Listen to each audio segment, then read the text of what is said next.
Bismillahirrahmanirrahim.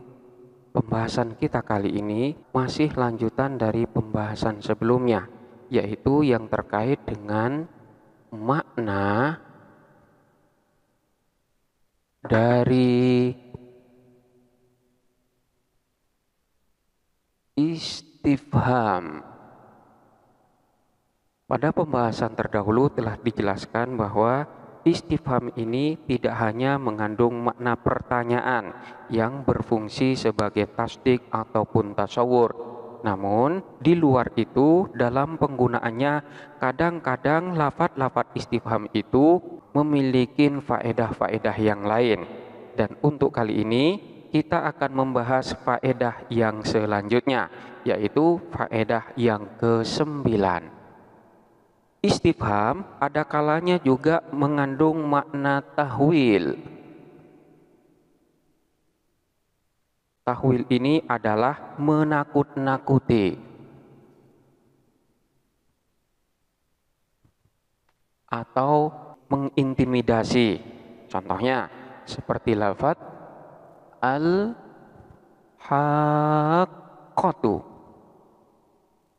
mal-haqqatu.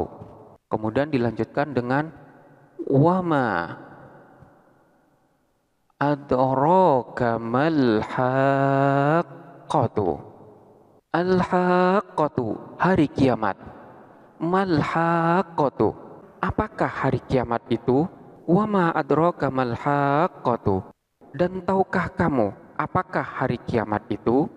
Di sini terdapat beberapa istifham, di mana pernyataan di dalam istifham itu adalah berfaedah untuk menakut-nakutin. Dalam artian, pernyataan-pernyataan ini adalah untuk memberikan pemahaman terhadap orang yang mendengarnya bahwa apa yang selama ini kita dengar tentang hari kiamat, maka lebih dari itulah hari kiamat tersebut. Sehingga disebutkannya hari kiamat dalam rangka untuk menakut-nakutin, agar supaya kita lebih berhati-hati di dalam beramal, karena hari kiamat itu pasti tiba dan segala apa yang kita lakukan pasti akan dimintain pertanggungjawaban. Ini adalah makna dari istifham yang ke-9. Selanjutnya, faedah istifham yang ke-10 adalah berfungsi untuk tahdzir, yaitu untuk memberikan peringatan. Contohnya seperti lafadz alam nuhlik al-awwalin. Alam nuhlikil awwalin, alam bukankah atau belumkah, nuhlik membinasakan siapa kami, al-awwalina kepada orang-orang terdahulu. Bukankah kami telah membinasakan orang-orang terdahulu? Pernyataan ini adalah bukanlah merupakan pertanyaan yang membutuhkan terhadap jawaban. Namun pernyataan ini adalah sebagai peringatan bahwa Allah telah menghancurkan dan telah membinasakan orang-orang terdahulu, di mana orang-orang terdahulu tersebut telah melanggar terhadap perintah-perintah dari Allah. Bukankah kami telah membinasakan orang-orang terdahulu? Maka jangan sampai kalian melakukan apa yang telah diperbuat oleh orang-orang yang terdahulu. Jadi sekalipun di sini terdapat hamzah istifham, namun pengertian di dalam susunan ini adalah sebagai tahdzir, untuk memberikan peringatan. Kemudian faedah yang ke-11 adalah istifham tersebut ada kalanya berfaedah sebagai irsyad dan juga sebagai tadzkir. Sebagai irsyad dan tadzkir, yaitu memberikan petunjuk dan menjadikannya sebagai pengingat. Ini maksud daripada irsyad dan tadzkir. Contohnya seperti di dalam Al-Quran, afalam yasiru fil ardi fayanzuru kaifa kana aqibatul ladzina min qablihim kanu aktsara minhum wa ashadda quwwatan wa atharan fil ardi fama aghna anhum ma kanu yaksibun. Maka apakah mereka tidak mengadakan perjalanan di muka bumi ini, lalu memperhatikan bagaimana kesudahan orang-orang yang sebelum mereka adalah orang-orang yang sebelum mereka itu lebih hebat kekuatannya dan lebih banyak bekas-bekas mereka di muka bumi. Maka apa yang mereka usahakan itu tidaklah dapat menolong mereka. Dalam susunan ini terdapat pernyataan istifham. Namun istifham di sana tidak mengandung makna pertanyaan, sehingga di sana tidak membutuhkan jawaban. Di sini kita perhatikan afalam yasiru fil ardi. Di sini terdapat hamzah istifham dan juga lafadz wa kaifa kana aqibatul ladzina min qablihim. Di sini juga terdapat adat istifham yang berupa kalimat isim. Pernyataan-pernyataan ini hanyalah sebagai petunjuk dan sebagai pengingat bagi orang-orang sekarang untuk melihat terhadap hal-hal yang telah lalu yang telah dilakukan terhadap orang-orang terdahulu. Jadi istifham di sini digunakan untuk bahan evaluasi diri, bahwasanya pengalaman-pengalaman sejarah kelam masa lalu seharusnya menjadi bahan introspeksi diri untuk tidak melakukan hal yang sama di lain waktu. Hal ini juga sekaligus menuntun kita untuk memperbaiki bagaimana kesalahan masa lalu dapat dijadikan pelajaran. Ini adalah makna dari lafadz yang sepertinya terdapat istifham, namun di sana mengandung makna irsyad dan juga tadhkir, memberikan petunjuk untuk dijadikan sebagai pengingat. Kemudian fungsi dan makna yang ke-12 ini adalah berfaedah sebagai itab, yaitu sebagai teguran. Contohnya seperti lafadz alam yakni lilladzina amanu an takhsha'a qulubuhum lidzikrillahi wa ma nazala minal haqqi. Alam yakni lilladzina amanu an takhsha'a qulubuhum lidzikrillahi wa ma nazala minal haqqi. Belum tibakah waktunya orang-orang beriman untuk secara khusyuk mengingat Allah dan mematuhi kebenaran yang telah diturunkan kepada mereka? Dalam susunan ini terdapat hamzah istifham. Hal ini menunjukkan makna istifham, namun makna yang terkandung di dalam istifham tersebut bukanlah merupakan sebuah pertanyaan, melainkan sebuah teguran. Teguran bagi orang-orang yang beriman agar supaya mereka itu secara khusyuk mengingat kepada Allah dan mematuhi kebenaran-kebenaran yang telah diturunkan kepada mereka. Ini adalah makna yang ke-12.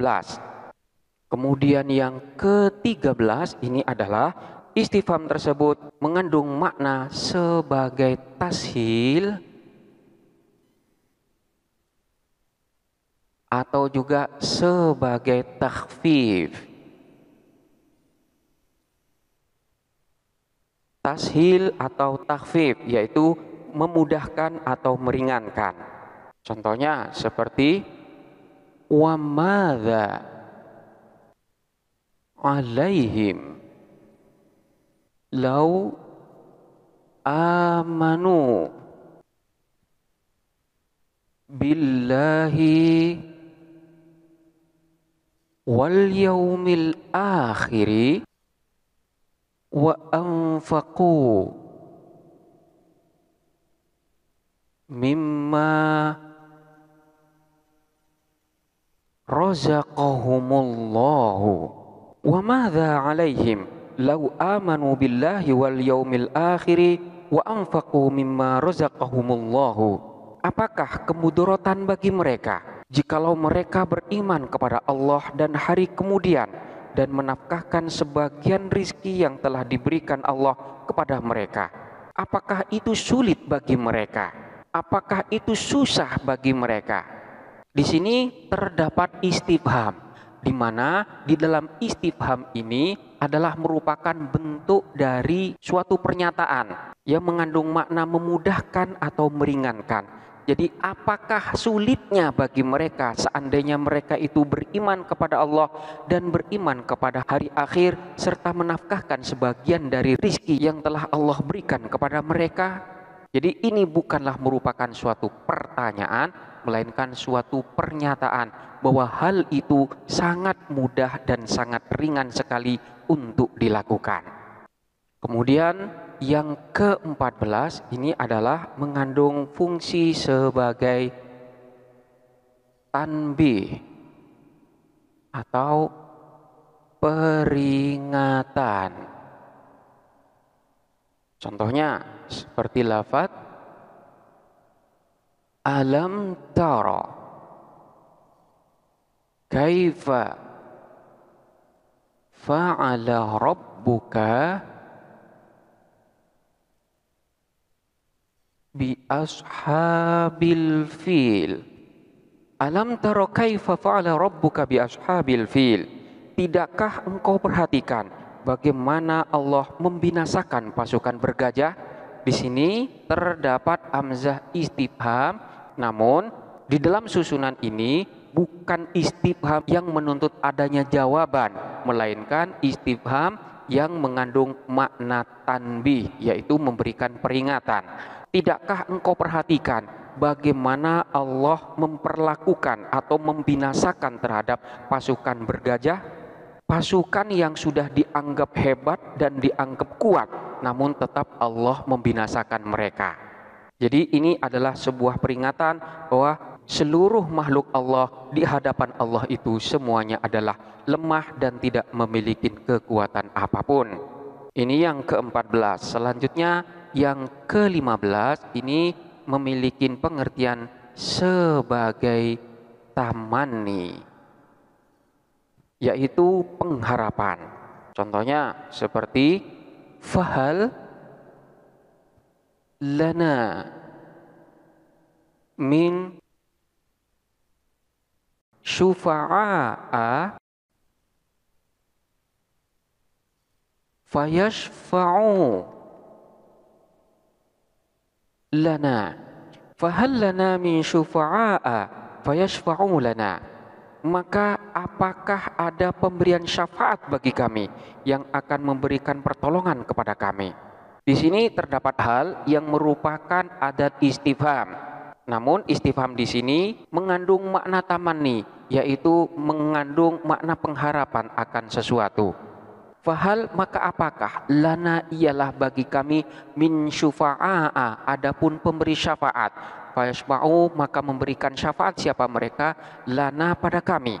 Apakah di sana itu ada orang yang dapat memberikan pertolongan kepada kami, dan kami pun mengharapkan terhadap hal tersebut agar mereka dapat memberikan syafaat dan pertolongan kepada kami. Ini adalah makna istifham yang ke-15. Kemudian yang ke-16 adalah mengandung makna sebagai istibta, yaitu menganggap lambat.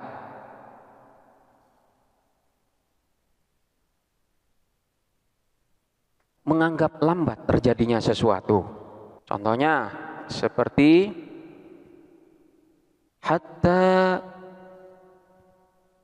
yaqula ar-rasulu walladzina amanu ma'ahu mata nasrullahi ala inna nasrullahi qaribun. Hatta yaqula ar-rasulu walladzina amanu ma'ahu mata nasrullahi ala inna nasrullahi qarib. Rasul beserta orang yang beriman yang bersamanya bertanya, kapan datang pertolongan Allah? Ketahuilah bahwa pertolongan Allah itu sudah dekat. Di sini kita perhatikan lafaz mata nasrullahi. Mata di sini adalah merupakan adat istifham, di mana pernyataan ini adalah merupakan pernyataan istibto, menganggap lambat akan terjadinya sesuatu. Jadi orang-orang yang bersama Rasul itu mengeluarkan pertanyaan, di mana pertanyaan itu mengandung makna istibto. Kapan pertolongan Allah itu akan datang? Selanjutnya di sini dinyatakan, ala inna nasrullahi qarib. Ketahuilah bahwa sesungguhnya pertolongan Allah itu sudahlah dekat. Ini adalah makna daripada susunan istifham yang mengandung makna istibto. Dan yang ke-17 adalah susunan istifham yang ada itu mengandung makna ta'ajjub, yaitu mengandung makna keheranan. Contohnya seperti aja'ala al-alihata ilahan wahidan inna hadza